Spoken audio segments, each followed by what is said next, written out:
بالله من الشیطان الرجیم بسم اللہ الرحمن الرحیم۔ آیات کا ترجمہ ہے وقال يا بني لا تدخلوا من باب واحد وادخلوا من ابواب متفرقه وما اغني عنكم من الله من شيء ان الحكم الا لله عليه توكلت وعليه فليتوكل المتوكلون۔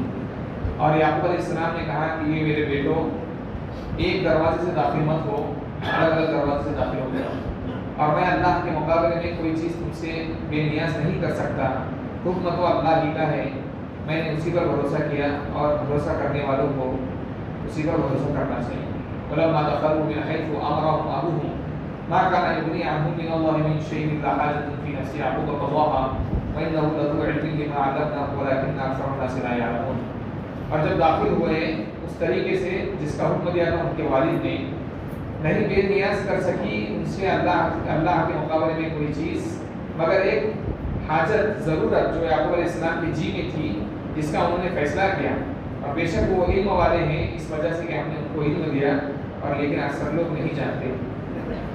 یعقوب علیہ السلام کے بھائی آئے اور آنے کے بعد انہوں نے ساری بات رکھی، تو یعقوب علیہ السلام نے بھروسہ کرتے ہوئے اور موقع دیتے ہوئے بنیامین ان کے ساتھ روانہ کیے اور ایک نصیحت کہ بیٹا دیکھو گاؤں میں جاؤ، مصر میں داخل ہو جاؤ تو ایک دروازے سے مت داخل ہو۔ اس کی وجہ یہ تھی کہ یہ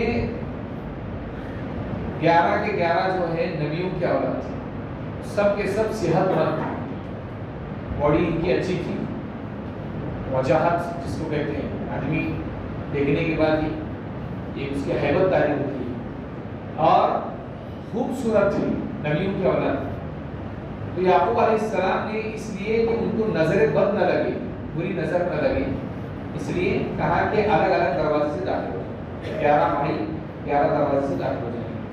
اور دوسری وجہ یہ ہے کہ پہلی مرتبہ جب گئے تھے تو بادشاہ نے ان کا اکرام بہت کیا، یعنی یوسف علیہ السلام نے، کہیں ایسا نہ ہو کہ جو وزیر ان کو پہچانتے ہیں ان سے حسد اور دشمنی کرنے کی وجہ سے انہیں تکلیف پہنچائے، اس لیے کہا کہ الگ الگ دروازے سے داخل ہو جاؤ۔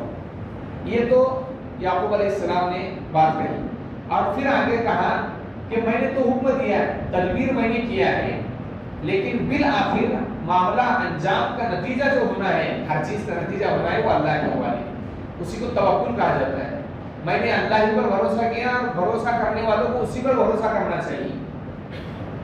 اور جب مصر کے اندر آئے، انٹری کی، داخل ہوئے تو الگ الگ دروازے سے داخل ہوئے۔ اللہ کہتے ہیں کہ یعقوب علیہ السلام نے تو تدبیر کی، ان کے دل میں ایک بات آئی تھی اور انہوں نے تدبیر کی، اور کیوں کی؟ اس لیے کہ وہ علم والے تھے، ہم نے انہیں علم دیا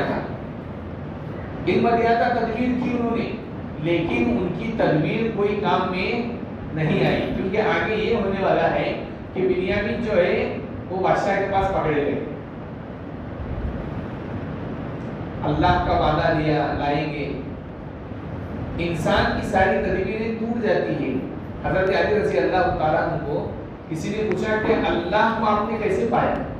تو حضرت علی کہنے لگے کہ میں نے اپنے ارادوں کے ٹوٹنے میں اللہ کو پایا، میں نے اپنے ارادوں کے ٹوٹنے میں ایک کام کا ارادہ کیا اور وہ کام ہوا ہی نہیں، اس کا مطلب کیا ہے کہ اللہ کی طاقت وہاں پر کام کر رہی ہے۔ تو یہاں سے علماء نے لکھا ہے کہ نظر کا لگ جانا حق ہے، العین حق ہے، چھوٹے بچوں کو نظر لگتی ہے۔ حدیث کے اندر جناب محمد رسول اللہ صلی اللہ علیہ وسلم نے ارشاد فرمایا کہ انسان کو جب نظر لگتی ہے تو قبر تک لے کر جاتی ہے، اور اونٹ کو جب نظر لگتی ہے تو ہانڈی تک لے کر جاتی ہے، یعنی اس کو کاٹ کر اس کا گوشت بنایا جاتا ہے، پھر کھاتا ہے آدمی اس کو، یہاں تک اس کو نظر لگ جاتی ہے۔ پتہ کیا چلا اس سے کہ دنیا کی ہر چیز جو سامان ہو، انسان ہو، بچہ ہو، بوڑھا ہو، ہر ایک کو نظر لگ سکتی ہے۔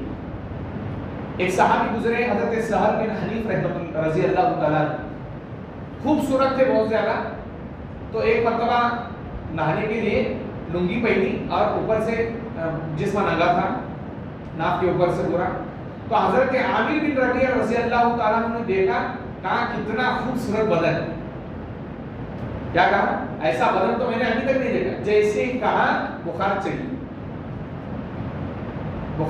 چڑھ گئی۔ تو صحابہ کا معاملہ یہ تھا کہ کوئی بھی نئی چیز پیش آئے جناب محمد رسول اللہ کے دربار میں پہنچ جاتے تھے، تو حضور اکرم صلی اللہ علیہ وسلم کے پاس پہنچے. پہنچنے کے بعد سارا ماجرا سنایا. حضور نے کہا, حضرت عامر ابن ربیعہ کو بلایا, کہا کیا تو اپنے بھائی کو قتل کرنا چاہتا ہے؟ پھر کہا کہ وضو کرو. حضرت عامر ابن ربیعہ کو وضو کرنے کو کہا اور ان کا وضو کا پانی جمع کیا اور حضرت سہل بن حنیف رضی اللہ تعالیٰ عنہ کو اس سے غسل کرایا. جیسے غسل کرایا نظر اتر گئی. جیسے غسل کرایا نظر کیا ہو گئی؟ اتر گئی. تو نظر لگ جاتی ہے ہر چیز کو. اس لیے اگر کسی انسان کو یہ خطرہ ہو کہ میں اگر میری پراپرٹی, میری مال و دولت ظاہر کروں گا تو ہو سکتا ہے حسد کرنے لگ جائے, نظر لگ جائے, تو آپ ہرگز ظاہر نہ کریں, چھپا کر رکھیں. علماء نے لکھی یہ بات, اس کو بھی نظر لگ جاتی ہے. اور اگر آپ مثال کے طور پر آپ نے ہی کسی کے بچے کو دیکھا, بھائی کے بچے کو, حضرت فاطمہ رضی اللہ عنہا کی نظر حضرت حسن اور حضرت حسین کو لگتی تھی. ماں باپ کی نظر بھی اولاد کو لگ جاتی ہے. ماں باپ کی نظر بھی اولاد کو, ماشاءاللہ بچہ بہت بہترین دکھ رہا ہے, نظر لگ گئی. بچہ ویری گڈ, نظر لگ گئی. ماں اور باپ کی بھی نظر اولاد کو لگ جاتی ہے. اگر آپ کو معلوم ہو کہ آپ نے یہ جملہ کہا ہے تو فوراً کیا کرے, آپ وضو کا پانی کرے, جمع کرے. چھوٹا بچہ ہے یا نوجوان ہے اس کو ٹھنڈے پانی سے نہلا دو, اور چھوٹا بچہ ہے تو گرم کا ہے وہی وضو کا پانی گرم کرو اور کہو کہ میں نے آپ کے بچے کے بارے میں یہ کہا تھا, ہو سکتا ہے میری نظر لگے ہو, آپ ڈال دو, نظر اتر جائے گی. یہ ایک طریقہ ہے, یہ کیا ہے, طریقہ ہے. ورنہ چیزوں کو نظر لگ جاتی ہے. اس لیے اگر کوئی آپ کے اولاد کو دیکھ کر یہ کہے کہ بہترین دکھ رہا ہے آپ کا بچہ, تو آپ کہو ماشاءاللہ.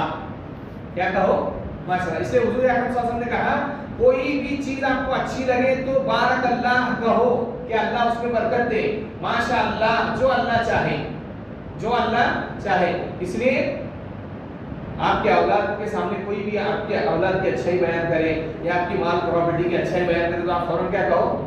ماشاءاللہ. یا اس کو کہو کہ آپ ماشاءاللہ کہو. کوئی اس کو برا لگانے کی ضرورت نہیں, کیونکہ حدیث پر اور سنت پر عمل بھی ہو جائے گا اس سے.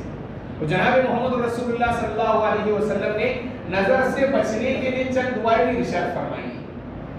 اعوذ بکلمات اللہ التامات من شر ما خلق. صبح اور شام اس کو 3 مرتبہ پڑھے, اپنے بچے پر بھی دم کرے, اپنے اوپر بھی دم کرے, نظر نہیں لگی. اس طرح دوسری دعا ہے اعوذ بکلمات اللہ التامات من کل شیطان وہامۃ ومن کل عین لامۃ.